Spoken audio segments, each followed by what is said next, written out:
নমস্কার বন্ধুরা, কেমন আছেন আপনারা? আজকে আমি নিয়ে চলে এসেছি আপনাদের জন্য আরেকটা নতুন রান্নার ভিডিও। তো আজকে রান্না করব আমি ইঁচড়ের কোপ্তা। তো ইঁচড়ের কোপ্তা কিভাবে হয় সেটা দেখবার জন্য ভিডিওটা পুরো দেখুন। তো প্রথমে ইঁচড়গুলোকে সিদ্ধ করে নেব। তো এই যে দেখছেন কুকারে ইঁচড়গুলো সিদ্ধ করে নিচ্ছি। তো কুকারটা খুব গরম আছে, ওই জন্য একটু জল দিয়ে ঠান্ডা করে নিচ্ছি। তারপরে কুকারটা খুলে নিলাম। এই যে দেখছেন ইঁচড়গুলো একটু বড় বড় সাইজে কেটে নিয়েছিলাম আর সিদ্ধ করতে দিয়েছিলাম। তো ইঁচড় আমাদের সিদ্ধ হয়ে গেছে। এই যে দেখছেন এবারে একটু চাকু নিয়ে ছোট ছোট করে নেব। এই যে দেখছেন কত সুন্দর সিদ্ধ হয়ে গেছে, সবই ছোট ছোট করে নিচ্ছি। এই যে দেখছেন সিদ্ধ হয়েছে, হাতে নেড়ে দেখে নিলাম। তারপরে একটা গ্লাস দিয়ে ভালোভাবে ইঁচড়গুলোকে মেরে নেব, ছোট ছোট করে নেব, কোপ্তা করবো তো ওই জন্য ভালোভাবে মেরে নিব। এই যে গ্লাস দিয়ে, খুবই গরম আছে, হাত দেওয়া যাবে না, ওই জন্য গ্লাস দিয়ে মেরে নিচ্ছি। একটু ঠান্ডা হলে হাত দিয়ে মেখে নেব। তো প্রথমে গ্লাস দিয়ে মেরে নিচ্ছি। এই যে মারে যাচ্ছি, অনেকগুলো আছে, তো ভালোভাবে মেরে নিয়েছি। এবারে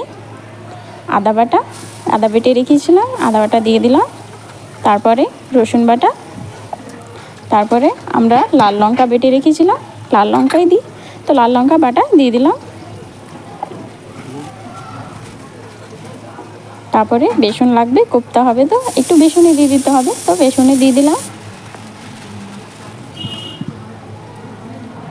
এবারে ধনেপাতা কেটে রেখেছিলাম সেগুলো দিয়ে দেব।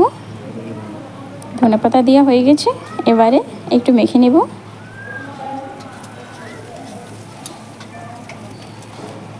তারপরে একটু নুন দিয়ে দেব, টেস্টের মতন একটু সামান্য নুন দিয়ে দেব।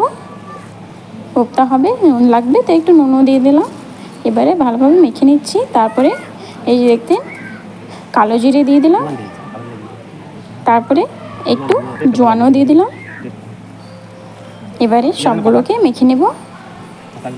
এই যে দেখছেন হাতেই মেখে দিচ্ছি।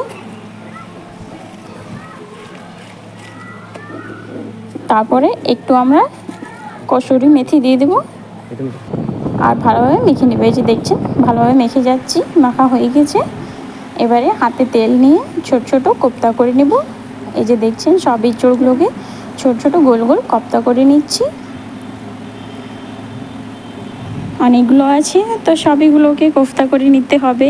আমাদের তো জানেন হোম ডেলিভারি রান্না আছে, একটু তো চলবে না, যাই করব একটু বেশি করেই করতে হবে। অনেক লোকই খাবে, তো অনেক লোকের জন্য তো একটু বেশিই লাগবে, তো বেশি করে নিচ্ছি। এই যে দেখছেন সবগুলো এতগুলো আছে, আরও হবে, তো সবইগুলো কোফতা করে নিচ্ছি। আমরা দুজন করছি, একজনের হবে না, অনেকগুলো আছে, তো দুজনে মিলে গোল গোল কোফতা করে নিচ্ছি। এই যে দেখছেন এতগুলো হয়ে গেছে, এগুলো বাকি আছে, দুটো হাত দিয়ে ভালোভাবে গোল গোল করে নিচ্ছি। তারপরে কড়াইয়ে তেল নিয়ে নিলাম আর একটা একটা কোপ্তা কড়াইয়ের মধ্যে ফ্রাই করে নেব। এই যে দেখছেন যতগুলো আছে কোপ্তা সবগুলোকে ফ্রাই করে নিতে হবে, তো তেলের মধ্যে ফ্রাই করে নিচ্ছি। এই যে দেখছেন কত সুন্দর ফ্রাই হয়ে গেছে, একদম লাল লাল, রঙটাও খুব ভালো উঠে এসেছে, একদম লাল লাল ফ্রাই হয়ে গেছে, খুবই দেখতে টেস্টি লাগছে, ইচ্ছে করছে একটা এমনি খেয়ে নিব। এই যে হয়ে গেছে আমাদের ফ্রাই। তারপরে কোপ্তা তো হয়ে গেলে এবারে তার মশলাও চাই, তো তেল নিয়ে নিলাম কড়াতে। এবারে গোটা গরম মশলা, একটু চিনি আর তেজপাতা দিয়ে দিলাম কড়াইতে। একটু তেলটা কম ছিল ওই জন্য একটু আরও দিয়ে দিলাম, অনেকগুলো কোফতা আছে তো মশলাটা একটু বেশি হবে, একটু বেশি তেল নিয়ে নিলাম। তারপরে রসুন বাটা আর আদা বাটা দিয়ে ভালোভাবে নেড়ে নিব। তারপরে পেঁয়াজ কুচিও দিয়ে দেবো আর একটু নুন দিয়ে ভালোভাবে মেখে নেব, ভেজে নেব।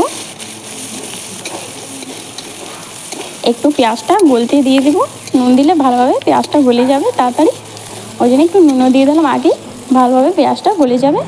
তো পেঁয়াজটা গলে গেছে, তারপরে আমরা হলুদ আর জিরে গুঁড়ি দিয়ে দেবো আর ভালোভাবে সব কিছু ভেজে নেব। তো মশলা ভাজার পরে একটু জল দিয়ে আর গরম মশলা দিয়ে মশলাটা নামিয়ে দিলাম। এই যে দেখছেন মশলাটা আমাদের রেডি হয়ে গেছে আর কোফতাটাও রেডি হয়ে গেছে। তারপরে প্লেটে সার্ভ করে নেব। কোফতাটা আমরা আলাদা করে রেখে দিয়েছি, কেন কি অনেক জনের খাবার আছে তো আমাকে প্যাক করতে হবে, ওই জন্য আলাদা করে রেখে দিয়েছি। আপনারা চাইলে কোফতাটা মশলার সাথে দিয়ে দেবেন, কিন্তু আমরা আলাদা করে রেখে নিয়েছি।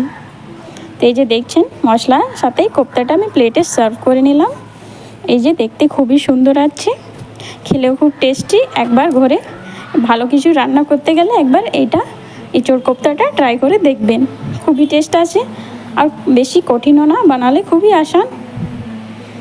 তাহলে এই যে দেখছেন আমাদের রেডি হয়ে গেছে। তারপরে এই যে দেখছেন শুধু এঁচোড় কোফতা করিনি, অনেক জিনিসই করেছি, কিন্তু অত সময় নেই, আমাদের খাবার রান্নাও করতে হবে, প্যাকই করতে হবে, তো একটাই ভিডিও করে নিলাম। এই যে দেখছেন এতগুলো রান্না হয়েছে।